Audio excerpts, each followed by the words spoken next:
নেতাজি সুভাষচন্দ্র বসু এক জীবন্ত কিংবদন্তি। চলুন আজ তার অবিশ্বাস্য জীবনটা একবার ঘুরে দেখি। দেখুন, ভারতের স্বাধীনতা সংগ্রামের ইতিহাসে তো অনেক নাম রয়েছে, কিন্তু কিছু নাম শুধু ইতিহাস নয়, তারা হয়ে ওঠে চেতনা। আর সেরকমই একজন হলেন সুভাষচন্দ্র বসু, আমাদের সবার প্রিয় নেতাজি। গল্পটা শুরু হয় 1897 সালের 23শে জানুয়ারি উড়িষ্যার কটক শহরে। ছোটবেলা থেকেই দুটো জিনিস একদম সহ্য করতে পারতেন না, মিথ্যে আর অন্যায়। প্রেসিডেন্সি কলেজে এক ইংরেজ অধ্যাপক ভারতীয়দের অপমান করলে রুখে দাঁড়ান তরুণ সুভাষ। ফল কলেজ থেকে বহিষ্কার, কিন্তু এই ঘটনাই তার ভেতরের আগুনটা আরও বাড়িয়ে দেয়।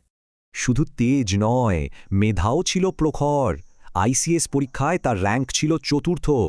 কিন্তু মনে একটাই প্রশ্ন, ব্রিটিশদের গোলামি করে দেশের সেবা করা যায় কি?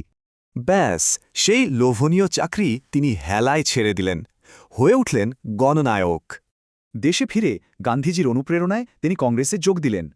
কিন্তু গান্ধীজির অহিংস নীতির সঙ্গে তার সরাসরি সংগ্রামের ভাবনার পার্থক্য ছিল। এই আদর্শের লড়াই থেকেই তিনি কংগ্রেস ছেড়ে নিজের দল ফরওয়ার্ড ব্লক তৈরি করেন। এরপর 1941-এর সেই ঐতিহাসিক মহানিষ্ক্রমণ, ব্রিটিশদের চোখে ধুলো দিয়ে সোজা জার্মানি। তারপর জাপানের সাহায্যে তিনি গড়লেন আজাদ হিন্দ ফৌজ, ভারতের মুক্তির সেনাবাহিনী। আর দিলেন সেই অমর ডাক, তোমরা আমাকে রক্ত দাও, আমি তোমাদের স্বাধীনতা দেব। এই বাহিনী ব্রিটিশ শাসনের ভিত কাঁপিয়ে দিয়েছিল। শুরু হয় সশস্ত্র সংগ্রাম। কিন্তু 1945-এর আগস্টে এক বিমান দুর্ঘটনার খবর আসে, যা সবাইকে স্তব্ধ করে দেয়।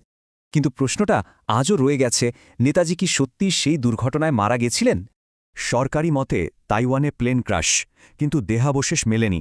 রহস্যটা আজও অমীমাংসিত। নেতাজি শিখিয়েছেন সাহস, আত্মসম্মান আর আত্মত্যাগের আসল মানে। যতদিন অন্যায়ের বিরুদ্ধে একজনও লড়বে, নেতাজি আমাদের সবার চেতনায় বেঁচে থাকবেন। জয় হিন্দ।